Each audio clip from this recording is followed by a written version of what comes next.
사도행전 7장 54절부터 60절 교독하겠습니다. 저희가 이 말을 듣고 마음에 찔려 저를 향하여 이를 갈거늘 스데반이 성령에 충만하여 하늘을 보러 주목하여 하나님의 영광과 및 예수께서 하나님 우편에 서신 것을 보고 말하되 보라 하늘이 열리고 인자가 하나님 우편에 서신 것을 보노라 한데 저희가 큰 소리를 지르며 귀를 막고 인심으로 그에게 달려들어 성 밖에 내치고 돌로 칠세 증인들이 옷을 벗어 사울이라 하는 청년의 발 앞에 두니라. 저희가 돌로 스데반을 치니 스데반이 부르짖어 가로되 주 예수여 내 영혼을 받으시옵소서 하고 무릎을 꿇고 크게 불러 가로되 주여 이 죄를 저들에게 돌리지 마옵소서. 이 말을 하고 자니라. 아멘. 네, 성도 여러분 안녕하십니까? 네. 우리가 온라인으로 함께 드리는 우리 성도 여러분도 반갑습니다. 예, 예. 오늘은 우리 스데반이 순교한 말씀을 읽었습니다.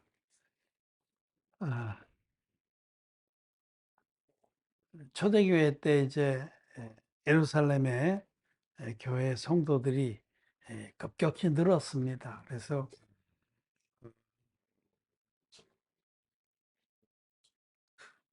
그 성도들 가운데 초대교회 성도들 가운데 이 과부들 교회가 돌보는 과부들 사이에 불만이 있었어요. 는 헬라파 성도들하고 유대파 성도들하고 그 안에 이렇게 약간 뭐랄까 서로 반목한다 그럴까? 그래서 마음이 나뉜 부분이 있었는데, 근데 이제 그것이 구체적으로 헬라 이제 외방에 살다 들어온 성도들, 헬라 지역에 그때 헬라 문화권이니까 그 유대 땅에 계속 남아 있다 구원받은 성도들하고 사이에 그렇게 약간 좀 간격이 있었던 것 같아요. 그래서 그러던 중에 이제 과부들을 교회에서 돌봤거든요. 그들이 이제 좀 차별이 있는 것 같다라는 걸 가지고 문제가 좀 제기돼서 교회 지도자들이 그 문제를 상의를 했습니다. 우리가 사도들이 기도와 말씀에 전념해야 되는데 이런 문제들 이런 문제들에 사로잡혀서는 안 되겠다. 그래서 그들이 상의를 하고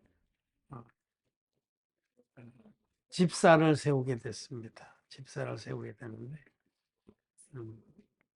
그래서 그로 인해서 교회가 7명의 집사를 세웠습니다. 그 중에 한 분이 스데반입니다.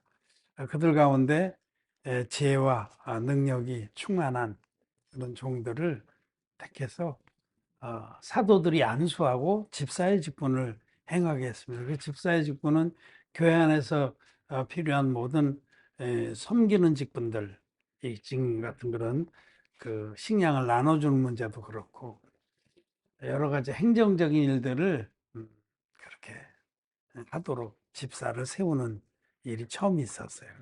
그때 당시에 예루살렘 교회가 수천 명이었습니다. 최초의 오순절에 제사받는 분만 해도 3천 명이잖아요. 근데 그 후에도 계속해서 성도들의 수가 더했기 때문에 그 많은 그 성도들 가운데 집사를 7분밖에 안 세웠다는 사실도 우리 알아야 됩니다. 우리는 웬만한 교회는 막 웬만하면 다 집사인데 집사의 직분은 필요해서 하나님께서 교회에 그 섬기는 직분으로 세운 것이다 라고 할 수 있습니다. 그런데 이제 집사 스데반이 말씀과 성령에 충만한 그분이 많은 이적과 기사도 베풀고 그랬어요. 초대교회 때는 하나님께서 이 복음을 속히 전하게 하시려고 하나님 종들에게 그런 이 은사를 많이 주셨어요. 스테반도 그래서 막 그 이적과 기사를 베풀고 그러니까 많은 사람들이 쫓고 그랬죠. 그러자 그 유대교에 속한 사람들이 스테반과 변론을 했습니다. 너희들 믿음이 이단이다 하고 그렇게 했겠죠. 특별히 그 6장에 보면 여러 무리들하고 그 신앙적인 논쟁을 했는데 그들이 능히 스테반을 이길 수가 없었어요. 성령으로 말미암아 하나님의 뜻을 대언했기 때문에 그러자 이제는 그들이 시기가 나고 그러니까 스테반을 음해하였습니다. 저 스테반이라는 자가 율법과 성전을 무시하는 말을 했다. 유대교인들은 그 율법, 모세와 율법, 그리고 성전, 자기들이 예배를 드리는 그 중심. 이거는 감히 누구도 폄하할 수 없는 그런 거의 하나님과 동급으로 여기는 거거든요. 모세에 대해서도 그렇게 모세를 아주 높였고, 모세가 전한 율법, 이거는 뭐, 율법을 그 경히 여기는 자는 저주를 받을지어다. 그리고 그 자기들이 예배 드리는 그 유대교의 모든 그 유대교 신앙의 메카라고 할 수 있죠. 중심지라고 하는 솔로몬의 성전. 이런 것들은 그들이 하나님과 같이 여기는 그런 건데 스데반은 그것으로 건 겁니다. 저자가 율법을 경히 여기고 우리 성전을 모독했다. 이제 그렇게 해서 스데반을 잡아가지고 공회 앞에 세우고 대세 제사장들에게 앞에 세워서 그가 이제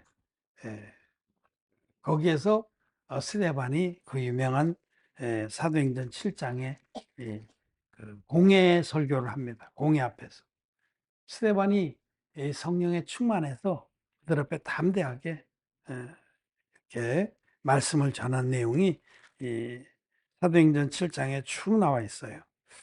7장 1절에 대제사장이 가로되 이것이 사실이냐 이거 하고 물었는데 이때에 그 6장 제일 끝에 보면 6장 15절에 공회 중에 앉은 사람들이 다 스데반을 주목하여 보니 그 얼굴이 천사의 얼굴 같더라. 지금 정말 위협하는 그런 그 당시 유대교에 그 엄중한 그런 권력자들이 다 모여 있고 백성들도 막 떼거리를 몰려와서 외워싸고 있는데 호를 단신 스데반의 얼굴이 천사와 같이 빛났습니다. 아무것도 두려워하지 않고 하나님께서 그를 그렇게 빛나게 평안 중에 이 말씀을 전하게 하셨는데 그 7장 이전에 스데반이 가로되 여러분 부형들이여 들으소서 하고 이스라엘 가운데 역사하신 하나님의 역사를 쭉 얘기를 해요. 아브라함에서부터 시작해서 어떻게 이스라엘 백성이 애굽에서 형성됐는지 또 모세가 어떻게 하나님의 부르심을 받고 백성들을 이끌고 애굽에서 나왔는지 또 가나안 땅에 들어와서 하나님께서 다윗을 통해서 또 솔로몬 때에 성전을 지어준 것까지 이렇게 쭉 얘기를 하는 것은 하나님이 이스라엘 백성 가운데 율법을 주시고 성전을 세워주셨는데 이것은 하나님이 우리에게 주시고자 하는 그 큰 은혜의 그릇이다, 그림자다라는 말씀을 하는 겁니다. 특별히 성전을 대해서 얘기하면서 하나님이 솔로몬을 통해서 성전을 너희가 보는 이 아름다운 성전을 주셨지만 하나님은 사람이 만든 집에 가는 분이 아니다. 이 얘기를 하는 거예요. 이 우주라도 하나님을 받아들 수 없이 큰 분이다. 그 하나님을 이 성전에 가둬놓으려고 하지 마라. 하나님은 광대하신 창조주시다. 이 말씀을 하는 겁니다. 그러자 저들이 거기서부터 이제 폭발했죠. 그래가지고 팍, 이 스테반을 끌고 나가서 돌로 쳐 죽이게 되는 겁니다. 저들이. 그래서 오늘 우리가 읽은 부분에 이제 마지막에 그 스테반은 사도행전 7장 51절에 목이 곧고 마음 과하게 할례를 받지 못한 사람들아, 너희가 항상 성령을 거스려 너희 조상과 같이 너희도 하는도다. 너희는 하나님을 대적하는 자들이다. 목이 곧고 마음과 귀에 할례를 받지 못한 자, 거듭나지 못한 자는 말이에요.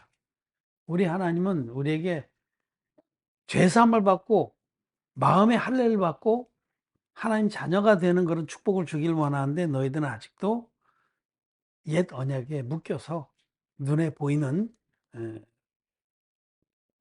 그런 한계를 벗어나지 못한다 라고 책망을 했습니다.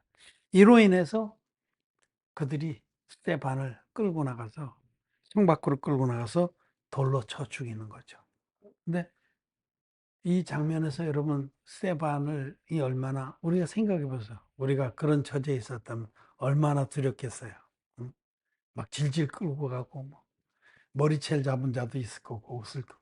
그래서 성 밖에 끌어내놓고 돌로 무참히 쳐서 죽였습니다.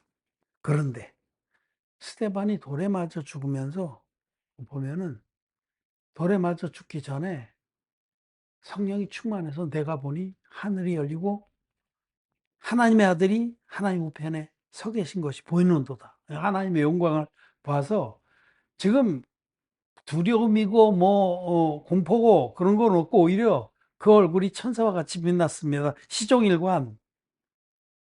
그러니 그 폭도들이, 사단 마귀의 지배를 받는 그 폭도들이 그냥 막말로 야마가 돈 거죠. 그 일본말이 섞여서 그런데 그야말로 빡친 거, 빡쳐서 무참히 돌로 쳐 죽였습니다.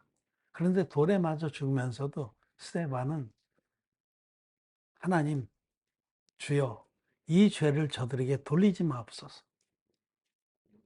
오히려 그들을 위해서, 저들이 몰라서 그런다는 거죠. 여러분, 저들이 지금 돌로 쳐 죽인 그 끔찍한 죄도 예수 그리스도 안에서 다 해결한 죄예요. 그는 아직까지 그들이 물과 피로 임하셔서 인류의 죄를 다 없애신 예수 그리스도를 몰라서 짓는 죄죠. 그거는 사망에 이르는 죄가 아닙니다. 진리의 복음을 듣고서 다 알면서도, 이것만이 유일한 복음인 줄 알면서도 세상과 상황과 형편 이것에 묶여서 이것을 뱉어버리는 그 죄가 사망에 이르는 죄거든요. 그래서 이 스테반이 기도한 건 합당한 거예요. 저들도 구원받게 해달라는 거예요. 그 중에 돌을 직접 던지지 않았지만 놀라운 인물이 하나 숨은 그림처럼 숨어 있습니다. 누구냐면 사울이에요. 후에 정말 놀라운 그 믿음에 헌신을 했던 그 바울이 청년 사울로 그들의 돌 던지는 자들을 후원하기 위해서 옷은 다 여기다 벗어놓고 마음껏 던져. 그래서 돌로 던지는 사람들의 옷을 자기가 맡으면서 뒤에서 후원하는 자로 그렇게 사울이 서 있었어요.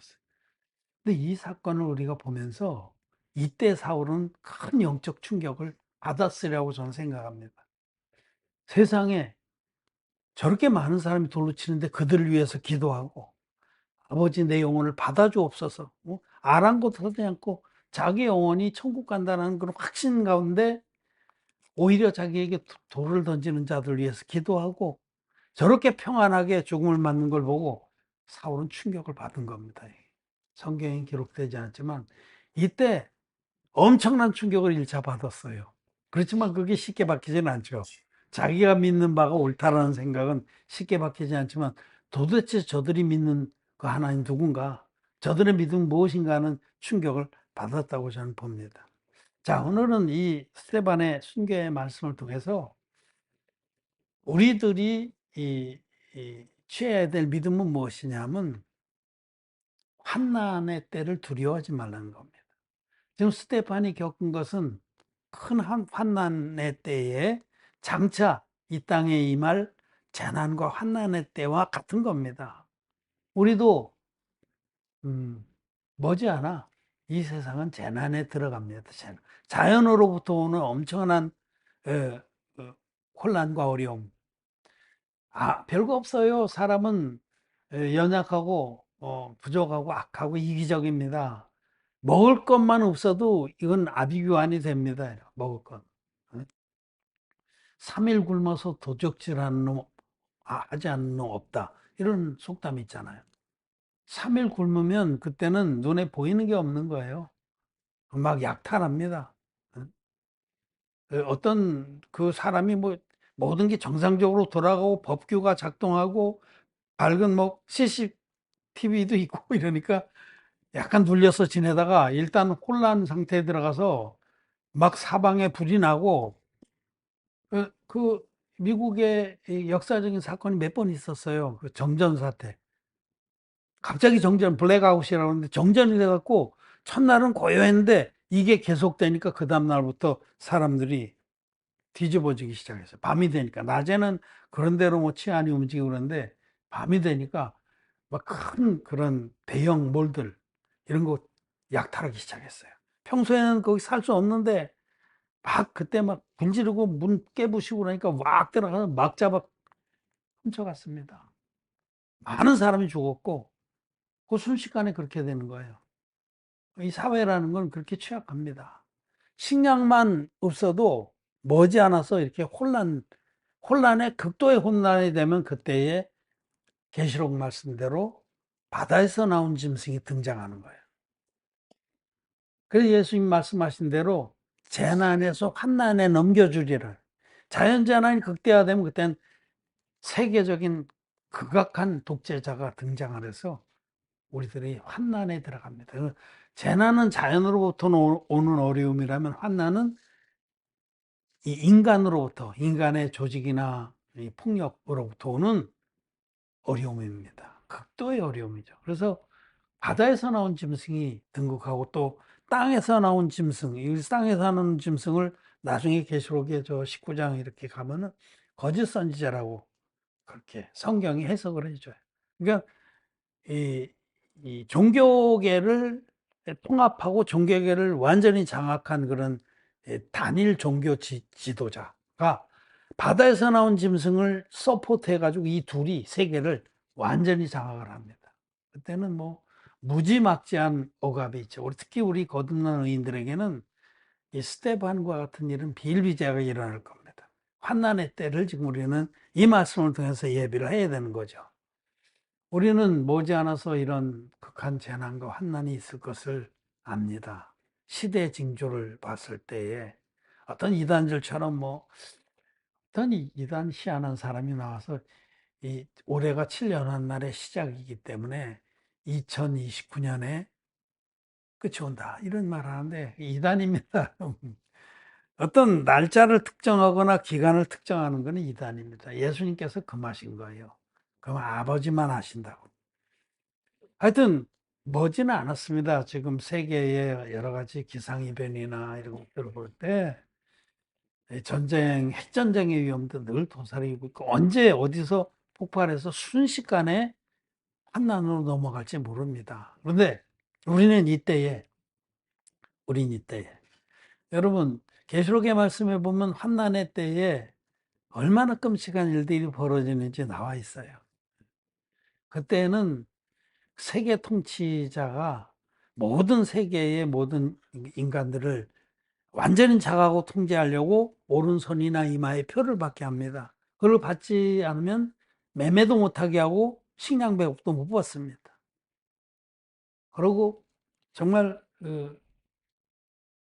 감당 못할 만한 그런 억압과 핍박과 살육이 있습니다.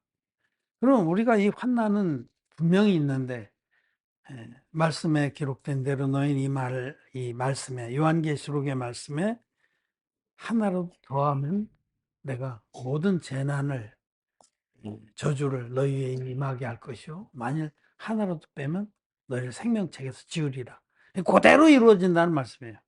그러면 그대로 재난과 환난의 시대를 우리는 맞이할 것인데 그때 우리는 어떻게 될 것이냐. 이 스테반의 순교의 이 사건이 우리에게 지금 가르쳐 주는 겁니다. 스테반은 끔찍한 일을 당했잖아요. 우리도 그보다 더 심하거나 뭐 그런 일들을 당하겠죠. 그런데 스테반은 굽히지 않고 넉넉하게 이겼습니다. 어떻게? 그가 성령에 충만했기 때문에. 그가 말씀과 성령에 충만했기 때문에 스데반 안에서 역사하시는 성령님께서 넉넉하게 얘기하셨다는 걸 우리는 알 수가 있습니다. 그래서 우리들도 환난의 때 어떡하면 어쩔까이? 어쨌을까? 그런 생각할 수 있어요. 환난의 때가 두렵기도 하고. 근데 이 말씀 보니까 우리가 지금 아직 평안할 때에 정말 말씀을 믿음으로 성령의 충만함을 얻어야겠구나. 여러분, 성령 충만은 막 손 한번 뿌리 뽑으면서 되는 게 아니에요. 말씀을 믿고 말씀을 순종해서 따라가면 성령이 충만한 겁니다. 말씀 충만이 성령 충만입니다. 말씀하고 성령하고 따로 노는 분이 아닙니다. 말씀 위에 역사하는 분이 성령이십니다. 하나님의 신은 수면 위에 운행하시니라. 말씀의 역사, 하나님의 말씀 우리가 믿음으로 취해서 그 말씀 믿음으로 말씀을 순종하고 살 때 성령은 충만한 겁니다. 성령님은 영의 하나님이시기 때문에 택도 없이 무슨 뭐 방언으로 기도하면서 뭐 성령 충만을 주옵소서 그런다고 성령이 충만한 것이 아니에요. 예? 지금 이 시대는 방언도 그치고 예언도 그친 시대입니다. 그는 온전한 것이 왔기 때문에 온전한 것이 뭡니까? 기록된 말씀이라는 거죠. 기록된 말씀을 우리가 정말 말씀 그대로 믿어서 아브라함이 갈 바를 알지 못했지만 말씀을 믿고 따라갔듯이 그렇게 아브라함 같은 분들에게 성령이 충만한 거예요. 저와 여러분들은 말씀을 믿음으로 믿는 자는 행하는 거예요. 예? 행함이 없는 믿음은 죽은 믿음입니다. 그 말씀은 진정한 믿음에는 행함이 수반된다 이 뜻입니다. 진정으로 믿으면 그 말씀을 따라서 행하게 돼 있어요. 응? 여러분, 머지않아서 이 세상 끝이 난다. 저는 그걸 믿습니다. 그래서 이 땅에는 아무 미련이 없어요. 여기다가 뭐 재산을 쌓고 이 땅의 것을 뭐 막 미련이 있어서 막 그 세상의 향취에 코를 박고 그럴 마음이 전혀 없습니다. 어? 우리에게는 영원한 천국이 있다라는 거, 천국과 지옥이 있다는 걸 저는 분명히 믿습니다. 그렇기 때문에 우리를 지옥불에서 건져내서 천국에 영생에 들어가게 하신 하나님이 너무 감사한 거죠. 진리의 말씀을 믿기 때문에 말씀을 믿는 대로 행하게 돼 있는 거예요. 그런 자에게 성령이 충만한 거, 성령님은 충만한 겁니다. 여러분들이 말씀을 믿는 믿음에 신실할 때에 성령이 충만한 거죠. 그리고 성령이 충만한 사람은 스데반처럼 어떤 환난이 와도 어떤 재난이 와도 넉넉하게 이긴다라고 말씀을 하시는 겁니다. 걱정하지 마십시오. 두려워하지 마십시오. 앞으로 임할 재난이나 환난을 미리 염려하지 마십시오.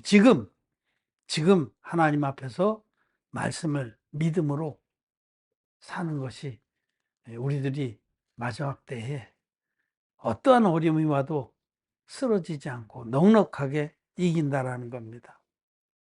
죽음도 아무것도 아니에요. 우리는 뭐 일찍 잘수록 더 좋은 거죠. 자금 이후로 주 안에서 자는 자들은 복이 있다라고 그러시더라고요.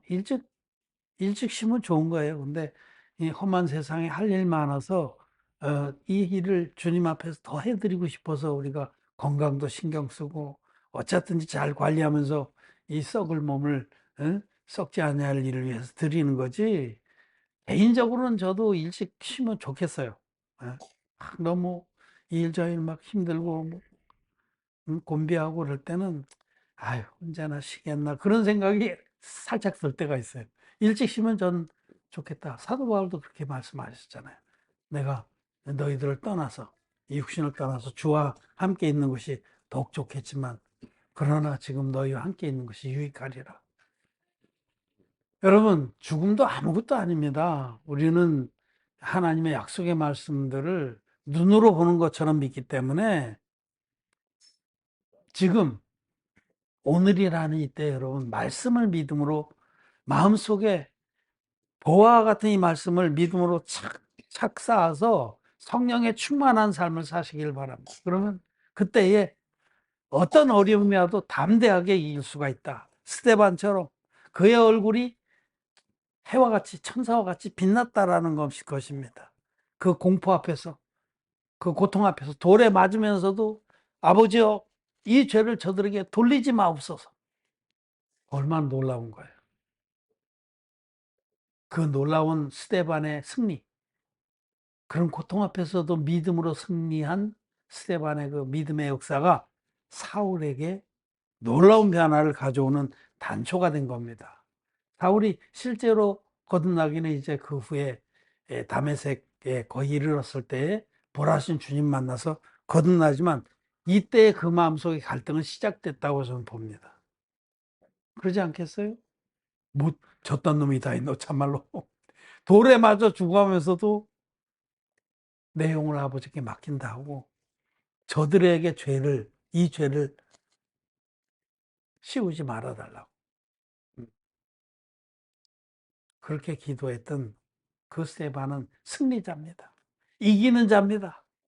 요한계시록의 말씀은 마지막 그 환난의 때, 재난의 때에 이기는 자들이 되라고 써주신 거거든요. 그 요한계시록의 목적이 환난을 앞둔 당신의 백성들이 어떤 어려움에도 꺾이지 말고, 포기하지 말고, 어, 지지 말고 이겨라. 어려움 가운데 스데반처럼 이겨라. 이길 수 있다. 내가 이길 수 있게 해줄게. 너희들을 지켜줄게. 오직 지금 정말 말씀을 믿고 말씀 앞에 하나님의 말씀 앞에 굳건한 반석 같은 믿음으로 우리가 산다고 하면 그런 사람들은 성령의 충만함을 받고 모든 환난과 재난을 넉넉하게 이긴다고 말씀을 하십니다. 그래서 오늘이라고 하는 이때에 여러분 우리가 한 주간에도 공식 예배를 3번 드리고 또 여러분들이 각자 또 기도하고 말씀 보고 그랬지만 하루하루 아침 기도할 때 오늘 하루가 정말 하나님 앞에 믿음의 진보가 있는 하루가 되게 해주십시오. 이 하루 믿음으로 살아서 주님 앞에 기쁘심이 되게 해주십시오. 저는 아침에 와서 기도할 때 이 하루가 헛되지 않게 해달라고. 하루하루의 믿음이 쌓여서 나의 나가 되는 겁니다. 무슨 뭐 하루아침에 뻥튀기 하듯이 뭐 뻥 해가지고 믿음의 사람이 되는 게 아니에요. 하루하루 말씀을 보고 예배 때 여러분들이 예배 때 나와서 말씀 들으면서 헛되이 보내지 마시기 바래요. 그때그때 말씀 들은 걸 하나하나 믿음으로 취해서 차곡차곡 쌓아놓으면은 슬기로운 그 청지기처럼 필요할 때 그 말씀을 꺼내서 영혼들에게 먹이고 자기 자신도 먹는 겁니다. 하루하루 믿음의 진보들이 있길 바랍니다. 때가 오래므로 마땅히 선생이 되어야 할 터인데 아직까지 젖이나 먹고 단단한 것을 먹지 못하는 자가 됐다면 여러분 돌이켜야 됩니다.